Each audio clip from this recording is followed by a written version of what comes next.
తెలుగు సినీ ఇండస్ట్రీలో టాప్ హీరోయిన్లకి కూడా లేని పాపులారిటీ శ్రీరెడ్డి సొంతం.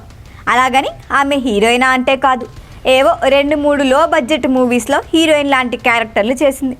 ఆ తర్వాత ఆమె టాలెంట్ని తట్టుకోలేక ఎవ్వరూ అవకాశాలు ఇవ్వలేదు. ఈలోగా ఎవరో తన్ని తొక్కేస్తున్నారంటూ రచ్చ చేసింది శ్రీరెడ్డి. తెలుగు సినీ ఇండస్ట్రీలో కాస్టింగ్ కౌచ్ ఉందని గొడవ చేసింది. అప్పట్లో శ్రీరెడ్డి కొన్ని వాట్సాప్ చాటింగ్లు కూడా లీక్ చేసింది. అలా శ్రీరెడ్డి ఇండస్ట్రీలో బాగా పాపులర్ అయింది.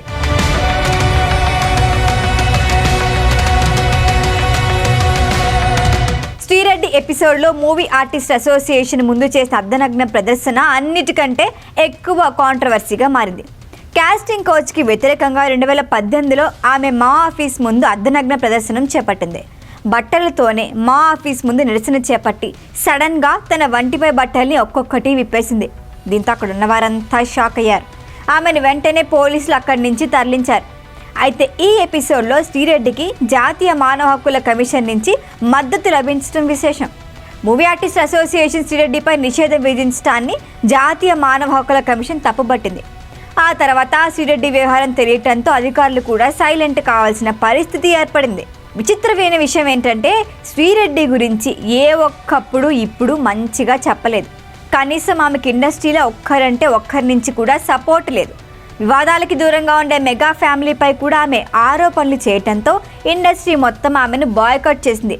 అప్పట్లో పవన్ కళ్యాణ్పై, ఆయన తల్లిపై కూడా శ్రీరెడ్డి తీవ్ర వ్యాఖ్యలు చేసింది. ఆ తర్వాత పవన్ కళ్యాణ్ మా ఆఫీస్ ముందు నిరసన తెలిపినంత పనిచేశారు. అప్పట్లో ఈ సంఘటన పెను సంచలనంగా మారింది. శ్రీరెడ్డికి తెలుగులో అవకాశాలు రావు, ఎవ్వరు ఇవ్వరు అని తేలిపోయిన తర్వాత ఆమె తన మకాం చెన్నైకి మార్చింది. చెన్నైలో 1-2 సీరియల్స్, షార్ట్ ఫిలిమ్స్ చేస్తూ కాలం నెట్టుకొచ్చింది. అయితే ఈ టైంలోనే ఆమె సోషల్ మీడియాలో మరింత శృతి మించింది. సోషల్ మీడియాని అడ్డుపెట్టుకొని శ్రీరెడ్డి అవకాశం ఉన్నా లేకపోయినా ప్రతి ఒక్కరిపై విమర్శలు చేస్తూ వచ్చింది. ముఖ్యంగా తెలుగు సినీ ఇండస్ట్రీలో ప్రతి ఒక్కరిని శ్రీరెడ్డి టార్గెట్ చేసేది.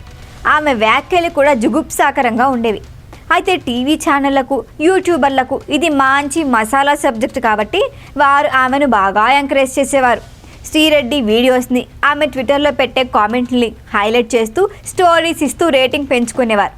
మీడియాకి తాను సెలబ్ సబ్జెక్ట్ అనే విషయం శ్రీరెడ్డికి బాగా అర్థమైంది. దీంతో ఆమె మరింతగా రెచ్చిపోయింది. సినిమాల తర్వాత మెల్లగా శ్రీరెడ్డి తెలుగు రాజకీయాలపై దృష్టి సాధించింది.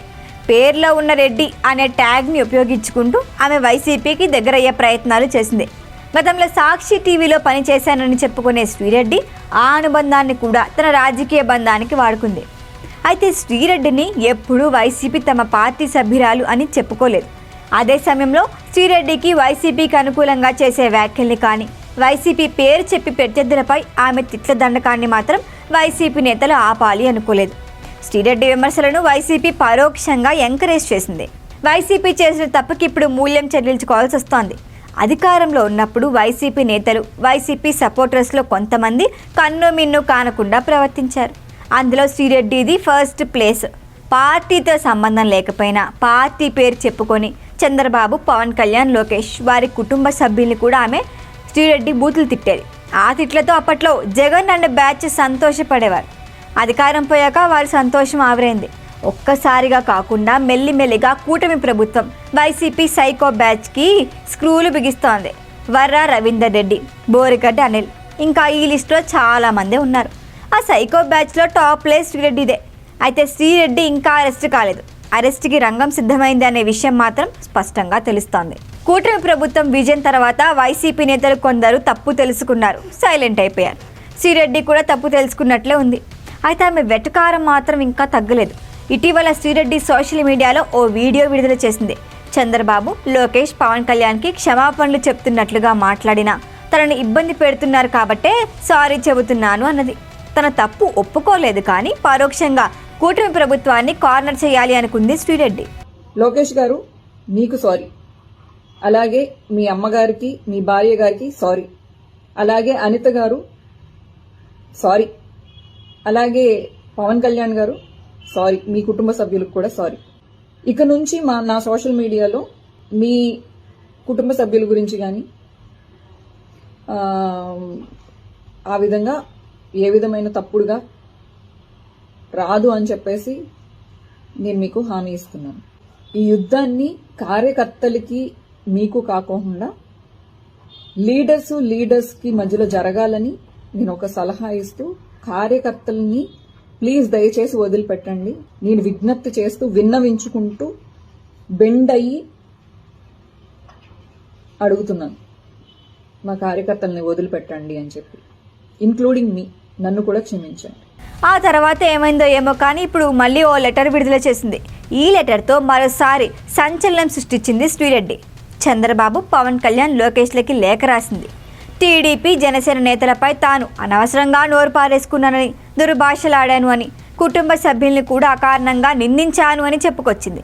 తనని క్షమించాలి అని వేడుకుంది. అదే సమయంలో జగన్, ఆయన సతీమణి భారతికి కూడా మరో లేఖ రాసింది శ్రీరెడ్డి. తన వ్యాఖ్యల వల్ల పార్టీకి నష్టం కలిగిందని, అందుకు తనని క్షమించాలి అని కోరుకుంది. శ్రీరెడ్డి ఎంత కవర్ చేయాలి అని చూస్తున్నా ఇప్పటికే వ్యవహారం చేదాటిపోయింది. ఎన్నికలకి ముందు రెచ్చిపోయిన శ్రీరెడ్డి ఒకవేళ వైసీపీ అధికారంలోకి వచ్చుంటే మరింతగా చెలరేగిపోయిండేది. కూటమి అధికారంలోకి రాబట్టి ఇప్పుడు క్షమాపణల డ్రామాని రక్తి కట్టించాలి అని చూస్తోంది. కానీ చట్టమామని వదిలిపెట్టేలా లేదు. వైసీపీ అండ చూసుకుని ఎగిరెగిరి పడిన శ్రీరెడ్డికి ఇప్పుడు కటకటాలు లెక్క పెట్టాల్సిన టైం వచ్చింది. దీన్ని కూటమి ప్రతీకారం అని అనుకోలేం.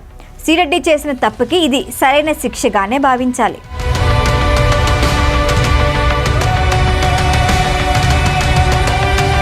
ఈ వీడియో కనుక మీకు నచ్చినట్టయితే లైక్ చేయండి, షేర్ చేయండి, సబ్స్క్రైబ్ చేయండి. అలాగే పక్కనే ఉన్న బెల్ ఐకాన్ని క్లిక్ చేయండి.